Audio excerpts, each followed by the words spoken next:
मला प्रश्न पडतो की त्यांना काय असा मेसेज पाठवायचा का, आमच्या विरोधात जर तुम्ही आवाज उठवला तर तुम्हाला पुढं निधी शून्य दिला जाईल. अरविंद शिंदेंना झिरो बजेट होता हे आम्हाला मान्य आहे. आमच्या काळामध्ये कधीही असं घडलं नाही. पण ह्यांनी बजेट पुस्तकामध्ये छापलेलं बजेट झिरो केलं आहे. कुठेही आमचा अध्यक्ष होणार नाही याची काळजी पूर्ण घेतली गेली. वैयक्तिक टीका किंवा वैयक्तिक काही गोष्टीचं घडत असेल तर त्याचं आम्ही समर्थन नाही करणार.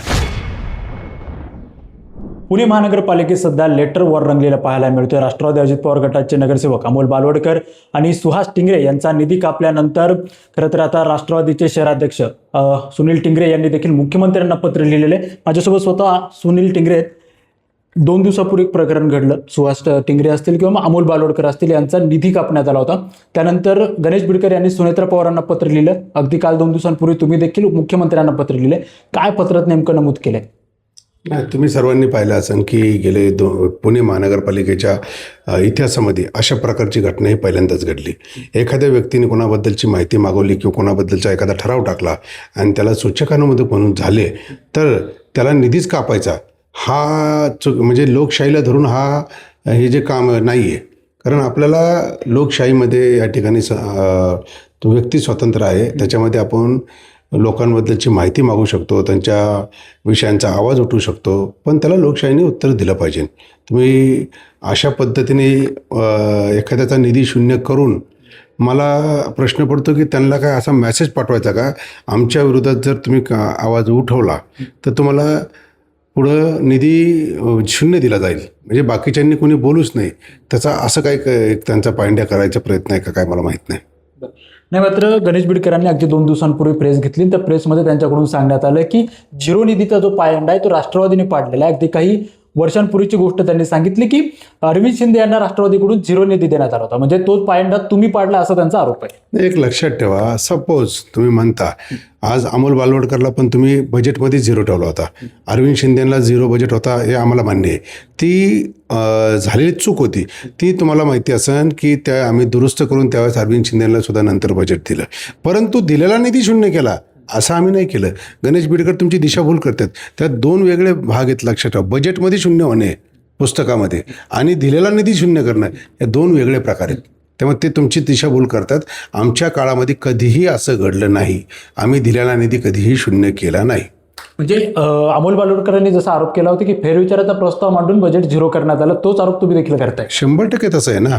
त्यांनी तुम्हाला मान्य केलं की आम्ही झिरो दिलं. आम्ही झिरो बजेट हे चुकून आमचं त्या काळातल्या बजेट पुस्तकामध्ये झालं होतं. तर अरविंद शिंदेला आम्ही पुनश्च एकदा आमच्या बजेटमधनं त्यांना तरतूद करून दिली होती. पण ह्यांनी बजेट पुस्तकामध्ये छापलेलं बजेट झिरो केलं आहे. हा 2 वेगळा विषय लक्षात घ्या तुम्ही. सुनेत्रा पवारांशी तुमची नेमकी काय चर्चा झाली? कारण की काल रात्री मुंबईमध्ये महायुतीची समन्वय बैठक झाली. त्या बैठकीला दोन्ही उपमुख्यमंत्री आणि मुख्यमंत्री देखील उपस्थित होते. नाही, मुख्यमंत्र्यांपाशी आम्ही सत्य परिस्थिती मांडली. खरं तर ते आमच्या राज्याचे नेते आहेत, आमच्या महायुतीतले सर्व आहेत. त्यांना आम्ही आमची सत्य परिस्थिती तिथं मांडलेली आहे.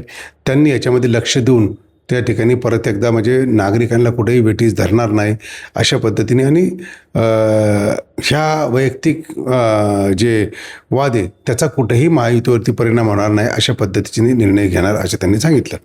तर तुमचे जे नगरसेवक आहेत अमोल बालवडकर यांनी आरोप केला की चंद्रकांत पाटील यांच्यावर टीका केल्यामुळे राजकीय वैमनस्यातून माझ्यावर हे सर्व करण्यात येते. याचं समर्थन तुम्ही देखील करताय का? हे पण मी का करू? एक लक्षात ठेवा, मला तुम्ही आमचे सभागृह नेत्यांनी जे उत्तर दिलं त्याच्यात त्यांनी ऑलरेडी सांगितले. मी वेगळं सांगण्याची गरज नाही. आता नेमकं काय तुम्ही पत्रात नेमकं काय नमूद केलं? मुख्यमंत्र्यांकडे काय तक्रार केली आहे की तुम्ही काय व्यथा मांडली? नाही, हे पहा, आम्ही सत्य परिस्थिती मांडली. गणेश आमचे सभागृह नेत्यांनी जे वहिनींच्या पत्रामध्ये उल्लेख केले त्याच्यामधले काही भाग होते जिथं राष्ट्रवादी काँग्रेसने भाजपच्या काही ठरावांना किंवा काही त्यांच्या धोरणांना आम्ही मदत केली. त्याच्याबद्दलचं आम्ही त्याच्यामध्ये मांडणी केली की आमच्यावरती जो आरोप केला तो टोटली खोटा आहे. त्याच्यामध्ये तुम्ही पाहिलं असेल की महापौर उपमहापौरांच्या इलेक्शनच्या वेळेस त्यांनी आम्हाला विनंती केली, आम्ही फॉर्म त्यावेळेस भरला नाही, त्यांच्या विनंतीला मान दिला. त्या बदल्यात आम्हाला केंद्रीय मंत्री मुरलीअण्णा मोहोळ असतील किंवा राज्याचे मंत्री चंद्रकांत दादा असतील यांनी काही गोष्टीचं आश्वासन दिलं होतं, त्याची आजही पूर्तता झाली नाही. काय नेमकं काय आश्वासन देण्यात आलं होतं त्यावेळी? तर त्यांनी आम्हाला बजेटमध्ये चांगली तरतूद देऊ, त्याच पद्धतीने वेगवेगळ्या समित्यांमध्ये आम्ही तुमचा समावेश करून घेऊ, अशा पद्धतीची त्यांची आश्वासनं होती. पण ते आज कुठं पूर्ण होताना दिसत नाही. प्रभाग समितीमध्ये रचना करताना पाहिलं आम्ही, कुठेही आमचा अध्यक्ष होणार नाही याची काळजी पूर्ण घेतली गेली. आणि तुम्ही जर पाहिलं असेल की सभागृहामध्ये ज्यावेळेस भारत मंडळमचा विषय आला होता, विकासाचा विषय होता, दादांनी आम्हाला या ठिकाणी सांगितलं होतं की तुम्ही विकासाच्या कामामध्ये राजकारण आणू नका, ज्याच्यात पुणेकरांचं हित आहे त्या विषयाला विरोध करू नका. त्यामुळं त्या विषयाला आम्ही समर्थन केलेलं आहे.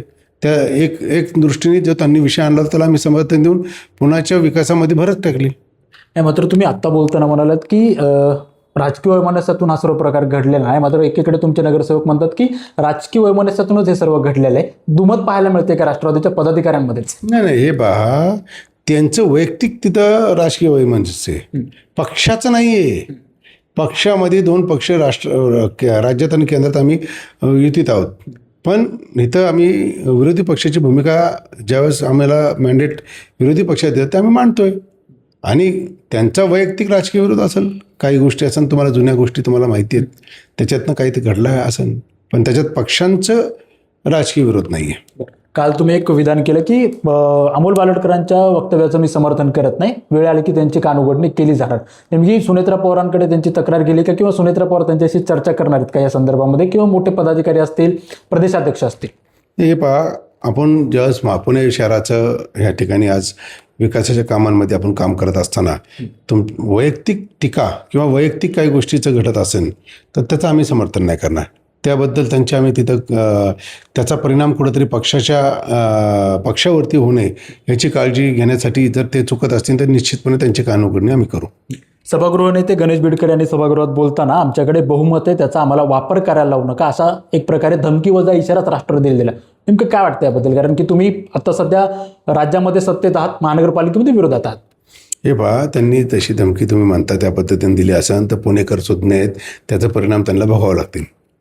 पुणेकर त्याच्याबरोबर व्यवस्थित जागा दाखवतात. त्यामुळं असा कुठंही धमकी देऊन राजकारण होत नाही या ठिकाणी. नाही तशा गोष्टींना आम्ही घाबरणार. ज्या ठिकाणी पुणेकरांना नुकसान होणारा एखादा ठराव असेल किंवा काही गोष्टी असेल त्याच्यामध्ये राष्ट्रवादी काँग्रेस ही विरोध करणार. नक्कीच आपण जर बघितलं तर अमोल बालोडकर आणि सुहास टिंगरे यांचा निधी कापल्यानंतर महायुती म्हणजे महानगरपालिकेत महायुतीत मिठाचा खडा पडला होता. मात्र यानंतर आता जर आम्हाला अशा प्रकारची धमकी देण्यात येत असेल तर पुणेकर जनता जी आहे ती सुज्ञ असल्यामुळे खरं तर पुणेकर जनता बघून गेला असा एक प्रकारचा आता टोला राष्ट्रवादी अजित पवार गटाचे जे शहराध्यक्ष सुनील टिंगरे यांनी भाजपला लगावलेला पाहायला मिळतोय. निरंजन शेरकर, पॉलिटिकल महाराष्ट्र, पुणे.